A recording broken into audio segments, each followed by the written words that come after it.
विनायक नायक और गुरु प्रसाद राणे, जिनका जन्म कर्नाटक में हुआ था। दोनों एक ही मोहल्ले में पले बढ़े। उसके बाद दोनों अपने अपने रास्ते हो गए।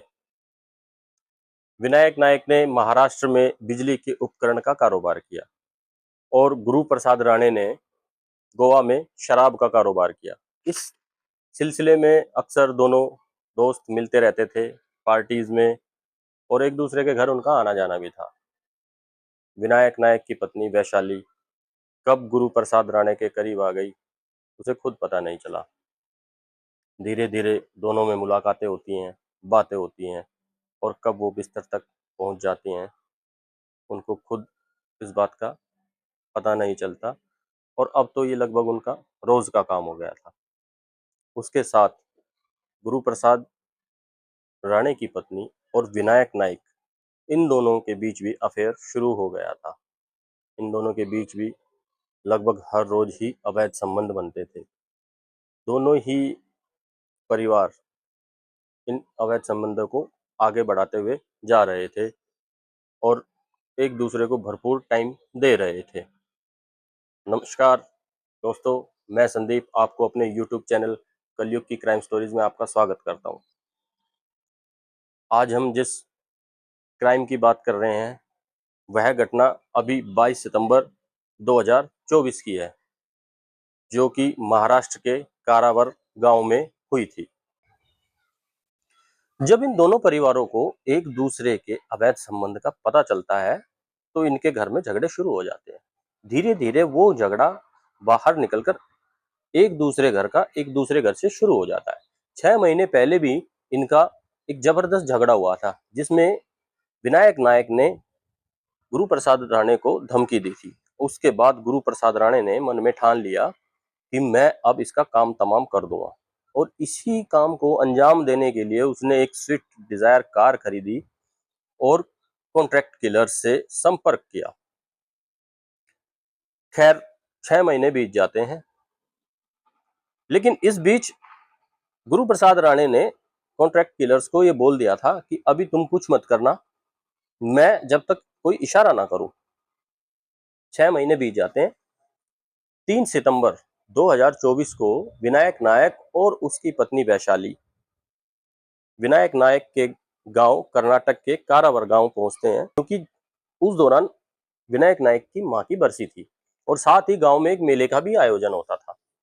तो उन्होंने प्लान किया कि 3 सितंबर से 24 सितंबर तक वो गांव में ही रहेंगे। लेकिन इस बीच 17 सितंबर को गुरु प्रसाद राणे की पत्नी अचानक से विनायक नायक के गांव पहुंचती है, उसके घर पहुंचती है और उनके साथ झगड़ा शुरू कर देती है।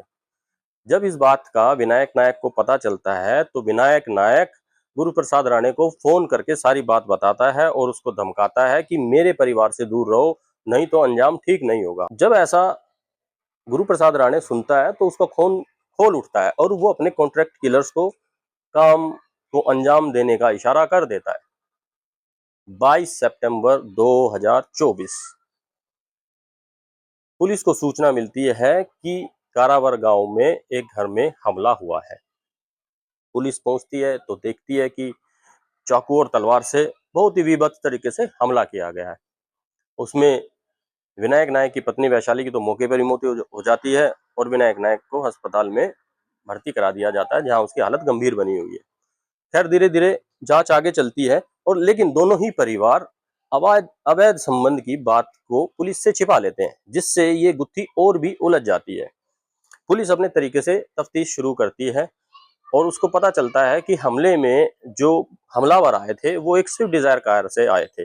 उन्होंने धीरे धीरे उस स्विफ्ट डिजायर कार को ट्रैक करना स्टार्ट किया और ट्रैक करते करते उन्हें पता चला कि ये कार एक अशोक राणे नाम के शख्स पे रजिस्टर्ड है। जब उस शख्स के पास पुलिस पहुंचती है तो वो बताता है कि ये कार मैंने गुरु प्रसाद राणे को बेच दी थी। तो अब पुलिस को लगभग लगभग बात समझ में आने लगती है। पुलिस गुरु प्रसाद राणे के पास पहुंचती है, लेकिन गुरु प्रसाद राणे फरार था। धीरे धीरे पुलिस गुरु प्रसाद राणे के फोन लोकेशन और कॉल डिटेल से उनको पता चलता है पुलिस को कि इन्होंने कॉन्ट्रैक्ट किलर्स जो उस एरिया के थे उनसे कॉन्ट्रैक्ट किया था। पुलिस उन कॉन्ट्रैक्ट किलर्स को उठाती है, उनसे सख्ती से पूछताछ करती है, तो वो सारी सच्चाई उगल देते हैं। वो बताते हैं कि ऐसे ऐसे हमें कॉन्ट्रैक्ट दिया गया था गुरु प्रसाद राणे ने विनायक और उसकी पत्नी को मारने के लिए। उन तीनों को पुलिस गिरफ्तार कर लेती है। जब ये बात विनायक राणे को पता चलती है, जब ये बात गुरु प्रसाद राणे को पता चलती है, तो वो गोवा में अपने घर में आत्महत्या कर लेता है। तो दोस्तों, इस कहानी का मकसद आपको सुनाने का ये था कि जब इंसान ऐसे अवैध संबंधों में चला जाता है तो उसका पतन उसी दिन से शुरू हो जाता है। परिस्थितियां कुछ ऐसी बनती है कि आदमी क्राइम की तरफ बढ़ जाता है। हालांकि हमारे समाज में ये चीजें अक्सर होती रहती है, लेकिन ये बंद कमरे में पर्दे के पीछे होती है। और जब तक इस इस तरह के कृत्य में कोई क्राइम ना हो जाए, तब तक ये कहानियां सामने उजागर नहीं होती। अब इन अवैध संबंधों के चलते 2 जान तो जा ही चुकी है, तीसरी जान बहुत ही गंभीर है।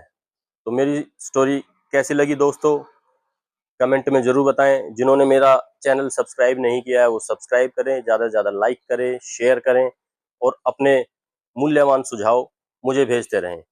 धन्यवाद।